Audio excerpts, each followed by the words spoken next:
ஏன் போய் சீமாந்திலே போய் எல்லாம் வாய வைக்கிறாங்க? நல்லா இருக்குதா வருது? இது எப்படி இது மாதிரிலாம் அவருக்கு யோசிக்க தோணுது? அப்படியே கவிதை பாட பாட ஒருத்தன் வந்து அப்படியே பூ போட்டுனே வரானா, இந்த மஞ்சமா அது?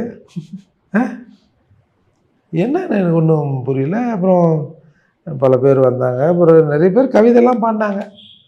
அதில் ஒரு அம்மா, அந்த அம்மா பேர் திமுக அக்கா போடுது. அந்த அம்மா, அந்த அக்கா அம்மாவா அக்காவா ஏதோ ஒரு இது, அது வந்து எல்லாரையும் மாற்றுது சார். அதில்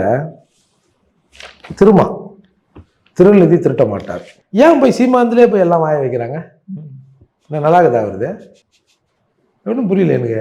அந்த கூட்டத்தில் பேசியவர்கள் எல்லாமும் சீமான்கிட்ட போய் வாய வைக்காமல் அந்த பக்கம் போகிறதில்ல.